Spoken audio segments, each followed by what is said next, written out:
ঘটনার ঘটনায় রাজশাহী বিশ্ববিদ্যালয়ে চলছে শিক্ষকদের কমপ্লিট শাটডাউন কর্মসূচি। আর এতে করে বন্ধ আছে বিশ্ববিদ্যালয়ের ক্লাস, পরীক্ষা থেকে নানা কার্যক্রম। আর এই নিয়ে বিস্তারিত জানাতে রাজশাহী বিশ্ববিদ্যালয়ে আছেন রাকিবুল হাসান। চলে যাচ্ছি রাকিবের কাছে।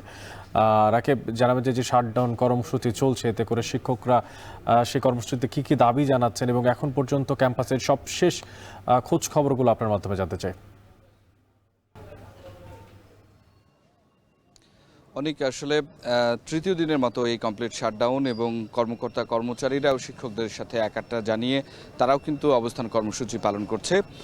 সকাল 11টার দিকে রাজশাহী বিশ্ববিদ্যালয়ের প্যারিস রোডে একটি মানববন্ধনের আয়োজন করা হয়েছে। এখন পর্যন্ত আমরা জানি যেটি সকাল থেকে দেখা যাচ্ছে রাজশাহী বিশ্ববিদ্যালয়ের যে প্রশাসন ভবন তার পাশেই লিচুতলায় এখানে কিন্তু কর্মকর্তা কর্মচারীরা অবস্থান নিয়েছে এবং তারা এখানে অবস্থান নিয়ে তাদের যে মূল দাবি সেটি হচ্ছে 20 তারিখে যে শিক্ষক এবং কর্মকর্তা কর্মচারীদেরকে লাঞ্ছনা করা হয়েছে সেটির প্রতিবাদ তারা জানাচ্ছেন এবং তারা বলছেন যেই সমস্ত শিক্ষার্থীরা এই ঘটনাটি ঘটিয়েছে তাদের দৃষ্টান্তমূলক শাস্তি তারা চাচ্ছেন এবং সেটি শুধুমাত্র নামমাত্র কয়েকটি তদন্ত কমিটি নয়, এর সঠিক আসলে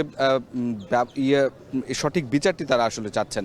এর মধ্য দিয়ে তারা গতকাল থেকে যে দাবিটি তুলেছেন তাদের ছাত্রত্ব বাতিল করতে হবে, ফৌজদারি আইনে মামলা হতে হবে, বিচার হতে হবে এবং এই সমস্ত দাবির পাশাপাশি তাদের যে 3 দফা দাবি ছিল, প্রশাসনিক যে সুবিধা, প্রাতিষ্ঠানিক যে সুবিধা, সেই সুবিধাগুলো তারা আসলে বাস্তবায়ন চাচ্ছেন এবং তারা বলছেন যে তারা যতক্ষণ না পর্যন্ত এই দাবিগুলো বাস্তবায়ন হবে ততক্ষণ পর্যন্ত তাদের এই কর্মসূচি আসলে তারা কর্মসূচি থেকে সরে দাঁড়াবেন না এবং যার কারণে তারা এই অবস্থান কর্মসূচি চালিয়ে যাচ্ছেন এবং তারা বলছেন এর সাথে রাকসুর সাথে তাদের কোনো ধরনের সম্পর্ক নেই এবং যে ঘটনাগুলো আসলে বিশ্ববিদ্যালয় কয়েকদিন ধরে ঘটেছে তার মধ্যে যে অন্যায়গুলো রয়েছে সেই অন্যায়ের প্রতিবাদ তারা জানিয়ে আসছেন। একটি কথা জানিয়ে রাখি, অনেক গতকালকে কিন্তু জামাত শিবিরে বা জামাতপন্থী যে সমস্ত শিক্ষকরা ছিল এই আন্দোলন থেকে তারা কিন্তু বিকেল 5টায় সংবাদ সম্মেলন করে নিজেদেরকে প্রত্যাহার করেছেন।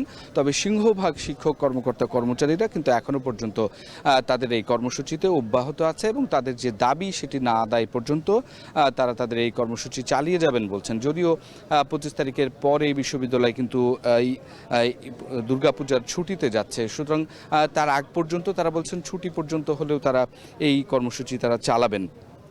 অন্যদিকে গতকালকে রাকসুর যে রিশিডিউল হয়েছে, অর্থাৎ রাকসু নির্বাচনের যে তারিখ পরিবর্তন হয়েছে, এটি নিয়ে এখন পর্যন্ত আমরা শিক্ষার্থীদের গতকালকের পরে কোনো ধরনের কোনো কর্মসূচি আমরা পাইনি। ছাত্র শিবির, ছাত্রদল বা অন্যান্য যে প্যানেলগুলো রয়েছে বামপন্থী শিক্ষার্থী, তারা এখন পর্যন্ত কোনো কর্মসূচি দেয়নি। এখন আমরা যেটি বিশ্ববিদ্যালয়ে দেখছি যে কমপ্লিট শাটডাউনের কারণে বিশ্ববিদ্যালয়ের প্রশাসন ভবন সহ বিভিন্ন জরুরি কাজ ব্যতীত সমস্ত কিছুই বন্ধ আছে এবং তারা এখানে অবস্থান নিচ্ছে।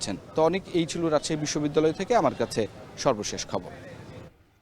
রাকিবুল হাসান যুক্ত ছিলেন রাজশাহী বিশ্ববিদ্যালয় থেকে এবং জানাচ্ছিলেন সেখানকার সবশেষ পরিস্থিতি।